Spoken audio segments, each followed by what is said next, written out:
Hello everyone, and welcome to episode 27 of the Dungeon Lore series. In this series, I hope to expand upon things you might not know about Final Fantasy XIV dungeons, as well as discuss their individual stories and lore. This episode's dungeon is the hard mode version of the Sunken Temple of Qarn.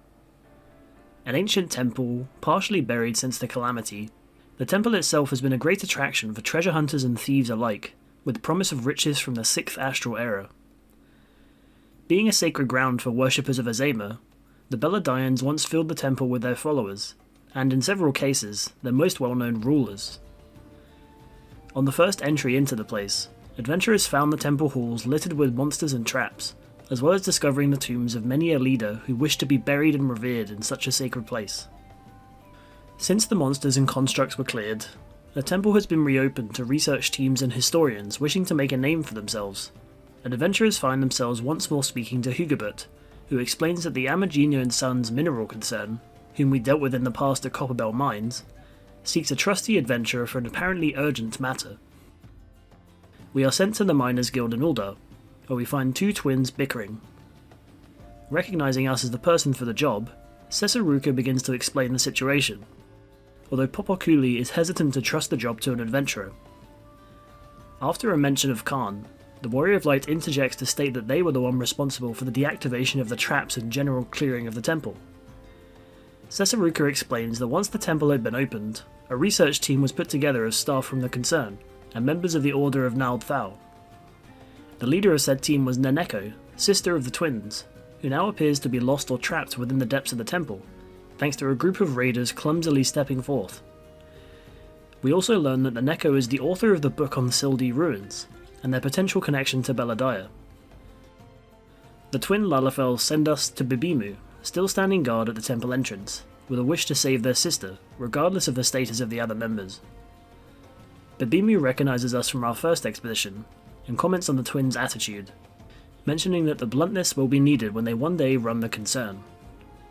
He then warns us of the state of the temple, as thanks to the raiders, much of the place begins to stir more fiercely once again.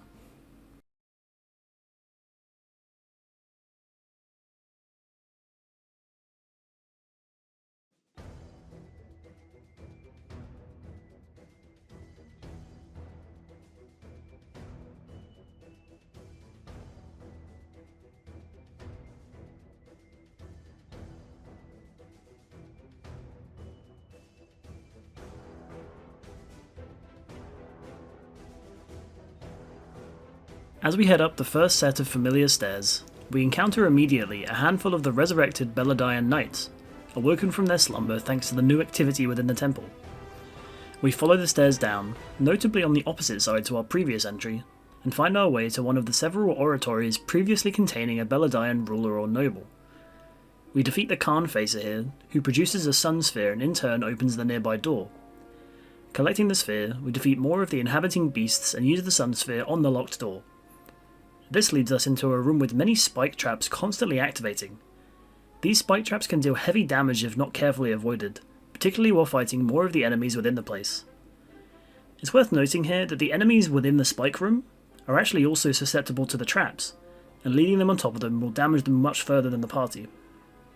As we head out onto the main courtyard, we find our route blocked, with the only means of passage being a small hole in the floor, which we use to descend to the lower sanctum. This leads us to a circular area, and on approach, the remains of the damaged Adjudicator, the final foe from our initial traversal of the temple, reassembles and attacks the party. During the fight, the golem's body parts are all able to be individually attacked. The party must try and focus on the part glowing with the Adjudicator's core, which will move to each part until they are all handled. The golem itself uses dust to dust, which will cause a sand orb to appear on a party member. The orb pulsates and deals damage around it, and sticks around for a long while.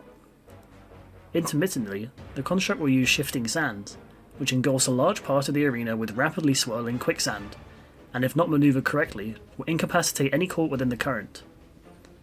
When the body parts are broken, the Adjudicator makes one final attack and can easily be defeated. After this, the party follows the dimly lit path onward, until we reach the area that originally contained the sandstone golem we once fought. Instead we find the head of the Vicegerent, along with its left hand. The left hand will attempt to grab a party member, while the head will try and focus that party member down. Defeating the construct removes the nearby barrier, and after defeating more roaming beasts as well as a second Qarn facer, the latter of which contains the moon sphere, we open another locked door and come face to face with another Vicegerent, this time with both arms. The barrier guarding the stairs then falls, allowing us to proceed upwards into the inner sanctum, where we face another sort of royalty. The Sabotender Imperatrice and her fellow Sabotender Soldados await us, and during the fight, the Imperatrice uses her myriad needles in an attempt to devastate the party. She will occasionally begin to channel her 100,000 needles, and a Sabotender Guardia appears to defend her. The party must defeat the Guardia and damage the Imperatrice enough for her to lose count on the needles. Additionally, the Sabotender Campeador will rush at the healer of the group, dealing heavy damage if not defeated quickly. When the Imperatrice falls, we can proceed through the corridor towards the furthest rooms of the temple. We come across a handful of the Tomb Raiders here, gloating over their newly obtained wealth, and upon their defeat, the fist-sized gem they mentioned falls to the floor in the form of the Star Sphere. After this, we fight our way through many more undead Beladian knights and mummies, making our way into the far side of the courtyard. The party must activate the center pedestal by using the sun and moonstones to project light from the secondary pedestals. Once both lights connect with the main device, we can use the Star Sphere to activate it and open the gate towards the Rosarium of Lalathuto III, where the final defender of the ancient ruin awaits.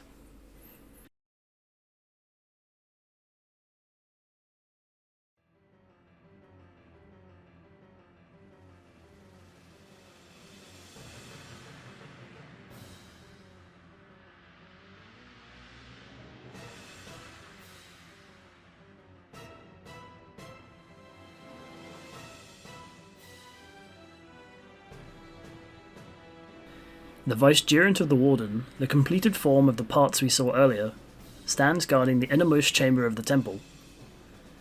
In this battle, the construct attempts to apply its Curse of the Mummy with every ability it can throw. Mummies will intermittently appear around the arena's edge, shambling across the stage and applying the curse to any coming into contact with them.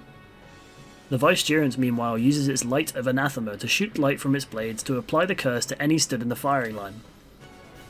When injured, one party member will be targeted by the Guardian, which will begin to walk towards them. If too close, the targeted party member begins to receive more and more of the curse, but this can be stopped by stunning the Guardian. Upon defeat, the Vicegerent crumbles and vanishes.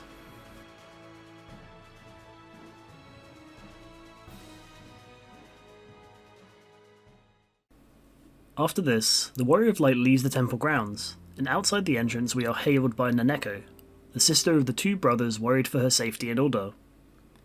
Upset at our loud trampling through the grounds, she explains that she left her research team to delve the deepest rooms of the temple, as they require delicate touches to be examined. She appears to have been unaware of the traps and monsters being alerted within the temple, and is shocked to discover that many of her crew have been slain or injured in the chaos. Naneko, however, maintains her composure, and asks us to inform Popakuli and Sesaruka of her status, while she herself informs the backers of the research group.